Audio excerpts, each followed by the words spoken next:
En masse were down at the entrances. Was a terrific surprise. He slipped down to where the Celtics could get him at number 10, and he proved to be one of the top rookies of the NBA this past season. After he sprained his ankle, he kind of went downhill a little bit, but he righted the ship about a month ago, and he's just been playing great team basketball offensively and defensively. Here are some of the thoughts of Coach Pitino on his fine rookie.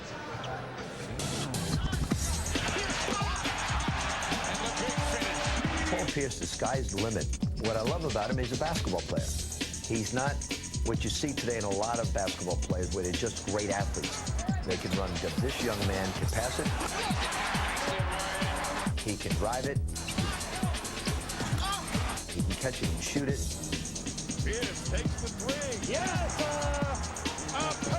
Pierce. He understands the game. He's a big-time player down the stretch. Pierce.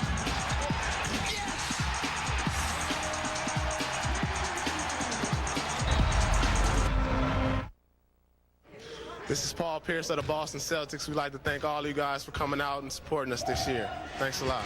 Spin up the ball that time and got Pitino a good look. Phil's knocked away by Pierce, picked off by Barros.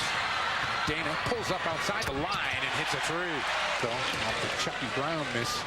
Here's Pierce on a wing, trying to go by Wesley, shoots over him and gets two.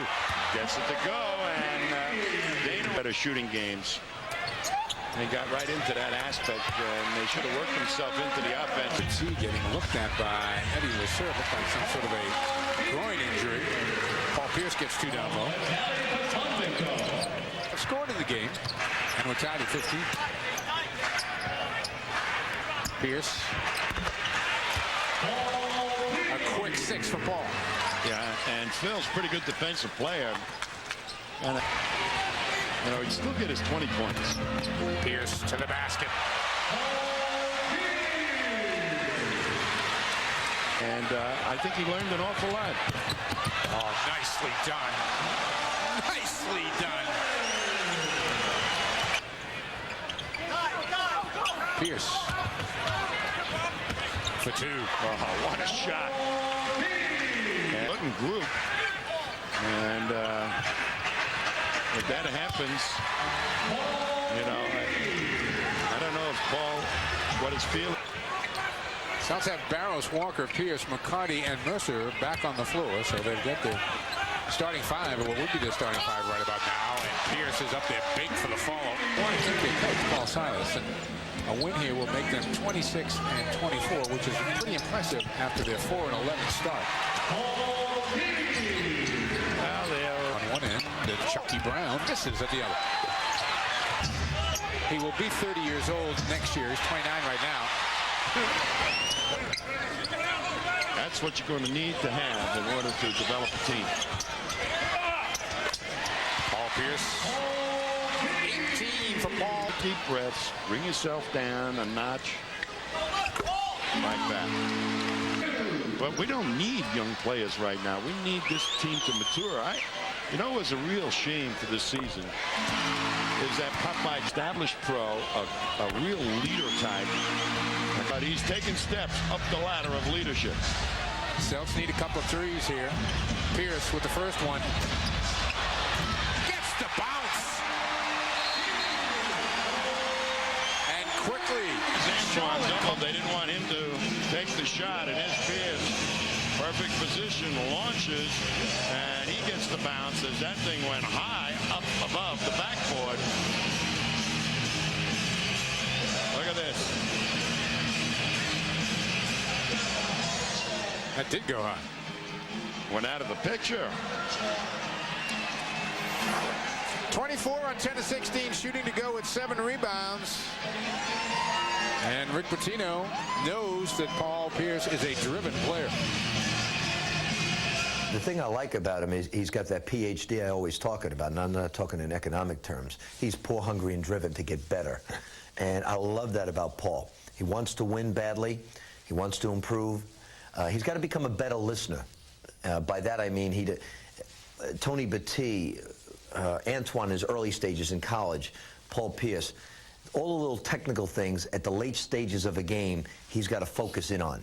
and he'll get better at late stages of a game if he does that. But Paul Pierce, the sky's the limit.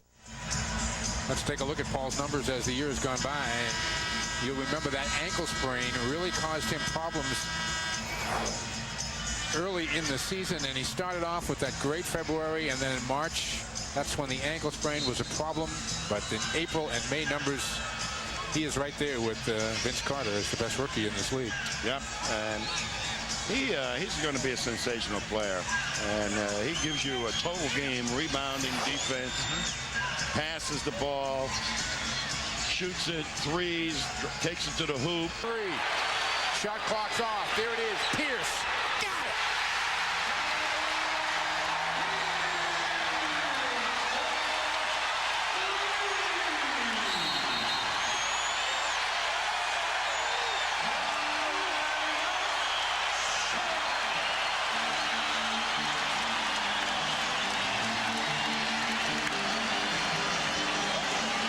Well, the fans are having fun.